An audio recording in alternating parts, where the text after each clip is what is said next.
Bismillahirrahmanirrahim. Asyhadu an la ilaha illallah wa asyhadu anna Muhammadan abduhu wa rasuluh.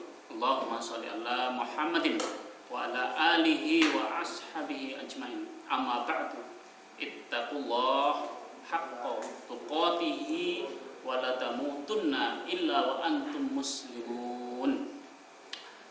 Alhamdulillah, segala puji bagi Allah atas rahman, atas rahimnya. Hari ini kita masih bergerak, hari ini kita masih bernafas, tandanya kita belum mati. Ini merupakan nikmat yang luar biasa. Karena itu tak henti-hentinya marilah kita ucapkan rasa syukur ini hanya kepada Allah SWT. Saudara-saudara, para peserta sayembara penulisan artikel Potret Indonesia 2014, siapapun orangnya pasti sepakat bahwa negara kita adalah negara yang memiliki sumber daya terkaya sedunia. Tetapi mengapa rakyatnya masih miskin? Banyak yang miskin dan bodoh-bodoh. Pastinya ada yang salah dalam tata penyelenggaraan negara ini. Pasti ada yang salah dalam pengelolaan. Ibarat seorang maling ketangkep basah lalu dihajar rame-rame, kedua tangan dan kedua kakinya dipukuli, setelah malingnya jelas-jelas lumpuh lalu disuruh melarikan diri. Pertanyaannya adalah, bisakah maling itu kabur, lari cepat setelah tangan dan kakinya kita pukuli hingga lumpuh? Jangankan berlari, sanggup berdiri saja sudah untung.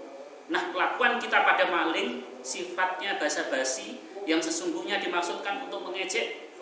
Begitu pula lah negara memperlakukan rakyatnya. Berpuluh-puluh tahun lamanya ekonomi dikangkangi, dimonopoli oleh penguasa Orde Baru. Akibatnya sendi-sendi perekonomian kita jadi lumpuh. Dan alhamdulillah Orde Baru tumbang sehingga kita bisa bernafas. Celakanya belum kuat betul kita untuk berdiri, mendadak negara mengundang jawara-jawara bisnis, misalnya Amerika Serikat, Prancis, Jepang, Cina dan lain-lain, supaya berdagang di Indonesia. Dan kita disuruh bersaing dengan mereka. Tentu saja kita kalah. Efek berikutnya, siapa yang kemudian jadi kaya dan siapa yang jadi miskin? Kita sudah tahu jawabnya. Hari ini kita benar-benar krisis kepemimpinan. Gara-gara kepemimpinan yang salah inilah kita jadi miskin. Kita dimiskinkan. Kita miskin bukan karena malas, tapi kita dimiskinkan oleh penguasa kita sendiri. Belum cukup di situ jahatnya penguasa kita, mereka tega mengajari kita untuk mencuri. Itulah korupsi. Penguasa dan rakyatnya telah lama sama-sama jadi pencuri. Masyarakat kita adalah masyarakat maling. Di mana-mana ada maling, di pemerintahan ada maling, di parlemen ada maling, di institusi-institusi penegak ada maling, di seluruh institusi negara atau swasta ada maling. Bahkan di institusi keagamaan berkumpulan para maling-maling. Pantesan negara ini tidak berkah karena di dalamnya berisi maling-maling. Kita adalah masyarakat maling. Dari 180 negara terkorup, kita ranking 167. Sampai kapan negara kita menjadi surga bagi para koruptor? Indonesia perlu didekonstruksi, perlu ditata ulang. Tahun 2014 ada tahun yang dimana di dalamnya ada event besar, yaitu pemilihan umum calon anggota legislatif dan pemilihan presiden.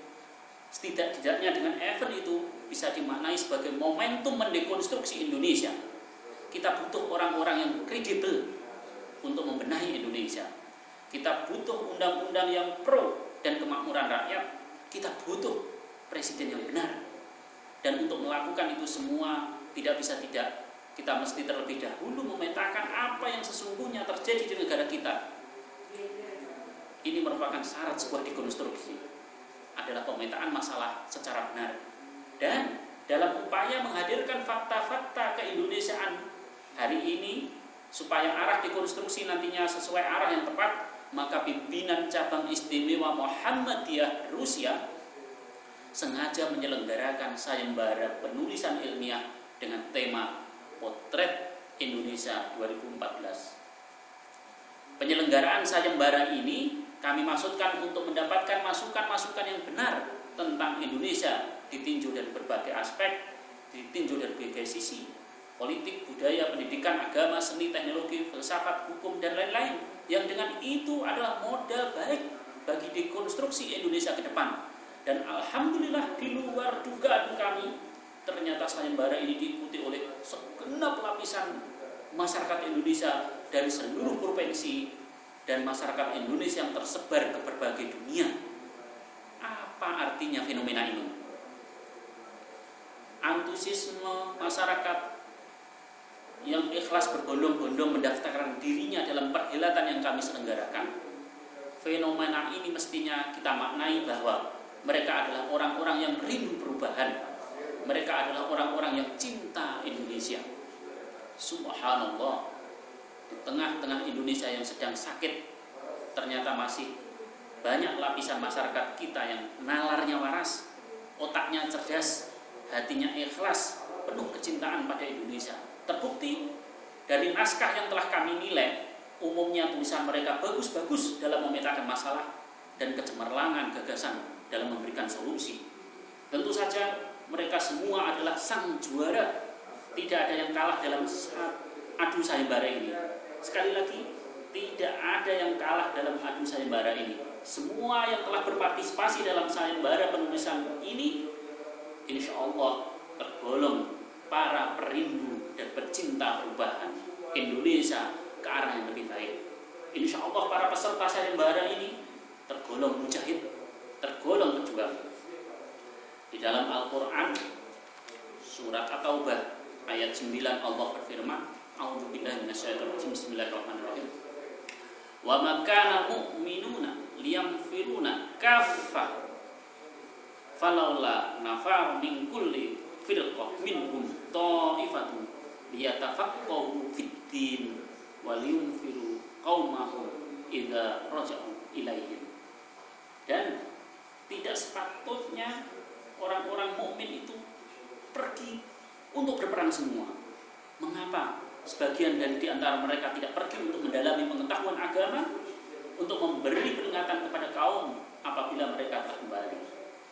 Para peserta sayembara ini boleh dikatakan sebagai orang-orang yang telah bersedia meluangkan waktunya untuk mendalami pengetahuannya, yang dengan pengetahuannya itu lalu mereka gunakan untuk memberikan peringatan dan pencerahan terhadap masyarakat kita yang lagi sakit.